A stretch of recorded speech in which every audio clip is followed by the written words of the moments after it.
played in this band with me called the Continentals, which a Continental kit back then was like really cool, you know. So Don Felder, the guitar wizard who crafted some of rock's most iconic solos and helped transform the Eagles into stadium-conquering legends.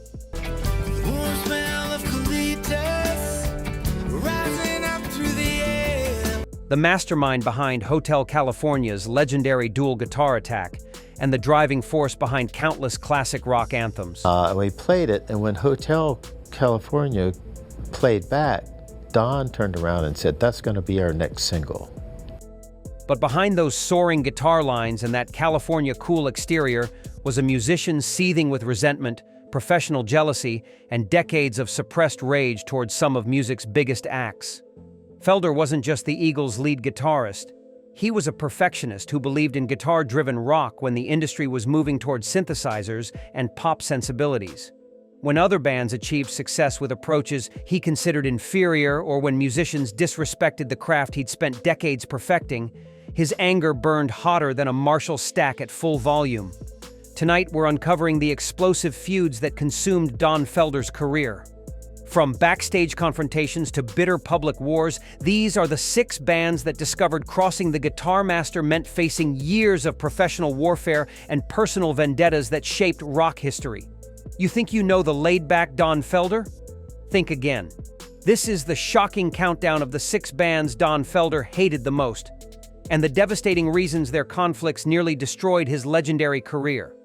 6. Boston. Boston represented everything Don Felder despised about manufactured rock perfection. While Felder believed in organic guitar tones and live energy, he viewed Tom Scholz's heavily processed sound as artificial manipulation that removed the soul from rock music. Their philosophical clash divided guitar enthusiasts and exposed Felder's deep-seated beliefs about musical authenticity.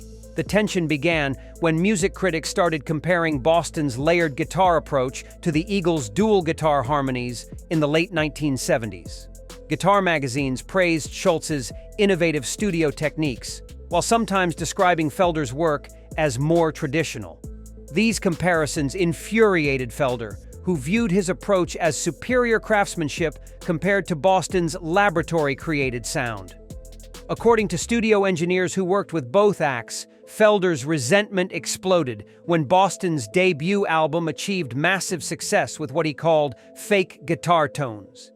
He dismissed Scholz as a studio wizard who can't play a real guitar through a real amp, and accused Boston of fooling audiences with processed nonsense. The conflict intensified when guitar equipment manufacturers began marketing Scholz's Rockman device, promising amateur players they could achieve Boston's sound instantly. Music store owners witnessed Felder's angry response to these advertisements, where he called the device a toy for people too lazy to learn real guitar technique. Recording session musicians describe Felder's obsession with proving acoustic guitar superiority over Boston's electronic processing.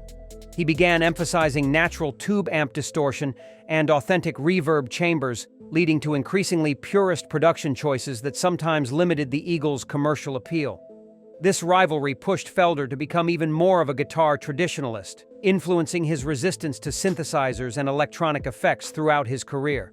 His hatred for Boston's approach strengthened his commitment to real guitar sounds, ultimately defining his signature style. 5. Journey's keyboard-heavy approach and Steve Perry's vocal dominance triggered Don Felder's frustrations about guitar music's declining importance in arena rock.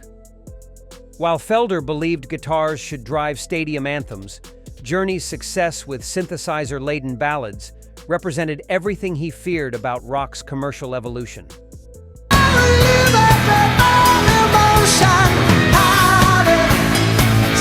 The initial conflict arose during the late 1970s when both bands were competing for the same arena circuit audiences. Concert promoters describe backstage tensions where Felder criticized Journey's keyboard circus and suggested they were betraying rock music's guitar foundation. He accused them of hiding behind pretty melodies instead of delivering real rock power. According to sound engineers who worked both acts' concerts, Felder became obsessed with proving guitar-driven rock could outperform Journey's synthesizer spectacles. He pushed for louder guitar mixes and more prominent solos during Eagles concerts, sometimes creating balance issues that affected overall sound quality. The rivalry escalated when Journey's "Don't Stop Believin'" dominated radio, while the Eagles were experiencing internal tensions. Music industry executives witnessed Felder's bitter response to Journey's chart success, calling their music elevator rock for people afraid of real guitars. Studio musicians described Felder's angry reaction when radio programmers explained that Journey's melodic accessibility made them easier to playlist than guitar-heavy Eagles tracks. He accused programmers of dumbing down rock music and abandoning the instruments that built the genre. Concert footage reveals visible frustration when Felder had to follow Journey's keyboard-heavy performances at multi-act festivals. His guitar solos became increasingly aggressive and lengthy, as if he were trying to reclaim rock music from synthesizer domination through pure volume and technical prowess. This competition influenced Felder's push for more guitar-centric Eagles material, contributing to internal band tensions when other members preferred more commercial approaches. 4. Fleetwood Mac. Fleetwood Mac's transformation from blues rock to pop perfection represented Don Felder's worst nightmare about commercial sellout. Having respected their earlier guitar-driven work, he felt personally betrayed when they abandoned rock credibility for mainstream success. Was it worth it? Really, I don't wanna know. Viewing their evolution as a cautionary tale about artistic compromise. The conflict began when Fleetwood Mac's Rumors achieved unprecedented commercial success, using polished production and pop sensibilities that Felder considered antithetical to rock music. Industry insiders describe his shock and anger at their transformation, calling it a complete betrayal of everything they once represented. According to recording engineers who worked with both acts, Felder's resentment centered on Lindsey Buckingham's guitar work, which he dismissed as lightweight pop picking that disrespects the instrument. He accused Buckingham of abandoning real guitar playing for pretty chord progressions and suggested Fleetwood Mac had sold their souls for radio play. The rivalry intensified when music critics began praising Fleetwood Mac's mature songwriting evolution while describing guitar-heavy bands as outdated. Concert promoters witnessed Felder's furious response to these reviews, where he defended traditional rock approaches against what he called sophisticated blandness. Studio session players describe Felder's obsession with proving that guitar rock remained superior to Fleetwood Mac's pop approach.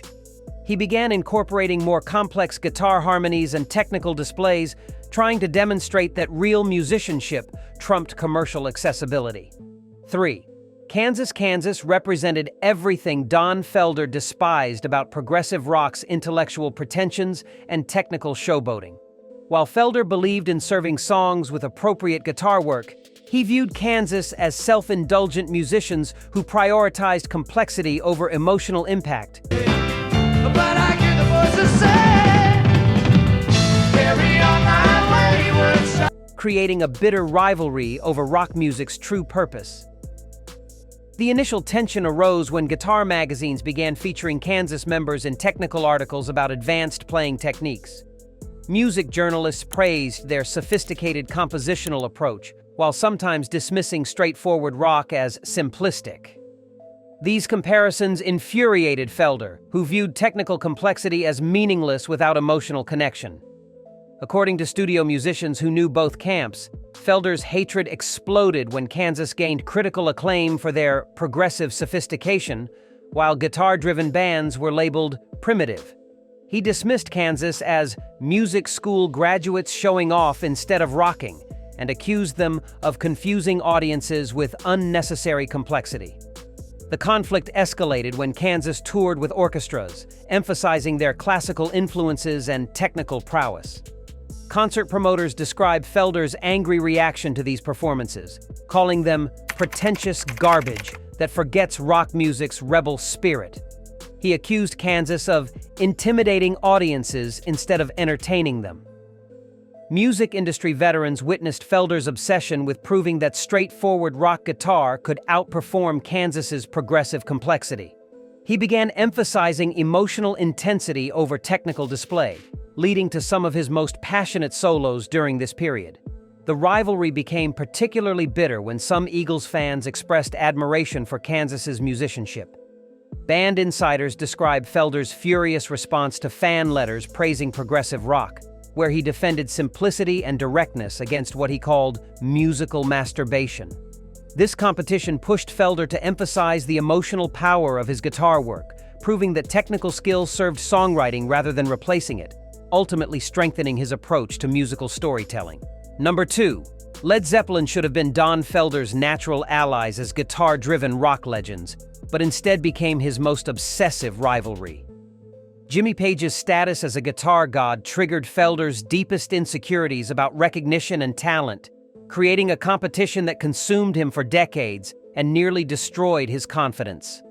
The conflict began when guitar magazines consistently ranked Page among the greatest players, while Felder received less recognition despite his technical proficiency and commercial success. Music journalists praised Page's innovative approach and mystical presence, while describing Felder as highly skilled but less groundbreaking. These rankings devastated Felder's ego and sparked an obsession with proving his superiority.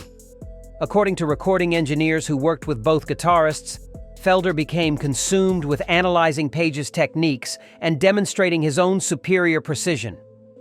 Studio sessions became exercises in one-upmanship, with Felder crafting increasingly complex solos designed to showcase technical abilities that he felt surpassed Page's more intuitive approach. The rivalry intensified when Led Zeppelin's live performances became legendary spectacles, while the Eagles were considered more conservative entertainers. Concert promoters describe Felder's frustration with being overshadowed by Zeppelin's theatrical presentations, leading him to push for more dynamic Eagles performances that sometimes clashed with the band's established image. Music industry insiders witnessed Felder's bitter response to Page's guitar hero status, where he accused critics of preferring flash over substance and suggested that real musicians focus on serving songs rather than showing off. His criticism became increasingly personal, attacking Page's playing technique and stage presence. The competition reached its peak when both guitarists appeared on magazine covers, with Page receiving more prominent features and reader acclaim. Music journalists describe Felder's angry response to these comparisons, where he demanded equal recognition for his contributions to rock music. This obsession with defeating Page's reputation pushed Felder to some of his most technically ambitious work, but also created internal pressures that contributed to his eventual conflicts with the Eagles over creative control and recognition. 1. The Eagles, his own band. The most devastating revelation is that Don Felder's deepest hatred was reserved for his own Eagles bandmates, Don Henley, Glenn Frey, Joe Walsh, and Timothy B. Schmidt. What began as a guitar-driven partnership became a nightmare of creative control battles, financial disputes, and personal betrayals that destroyed Felder's life's work. Eddie from there? Yeah, he was one of my guitar students. I taught him. And ended his association with the band he helped build. The conflict centered on Felder's role as the Eagles' guitar architect versus the other members' desire to control the band's musical and business direction. Studio engineers describe increasingly hostile recording sessions where Felder's guitar contributions were minimized or rejected, while his bandmates pursued more commercial approaches that reduced guitar prominence. According to band insiders, the breaking point came when Henley and Frey began treating Felder as a hired musician rather than an equal partner, despite his crucial contributions to their biggest hits. Financial documents reveal how they structured deals to minimize his royalties while maximizing their own profits, effectively stealing credit for his creative work. The betrayal deepened when his bandmates began making major decisions without consulting him, including tour plans, album concepts, and business partnerships. Music industry lawyers describe Felder's shock at discovering he was being systematically excluded from the band he had helped make famous. Concert footage shows the toxic atmosphere during the Eagles' final tours with Felder, with visible tension and minimal interaction between him and the other members. The psychological warfare was intense.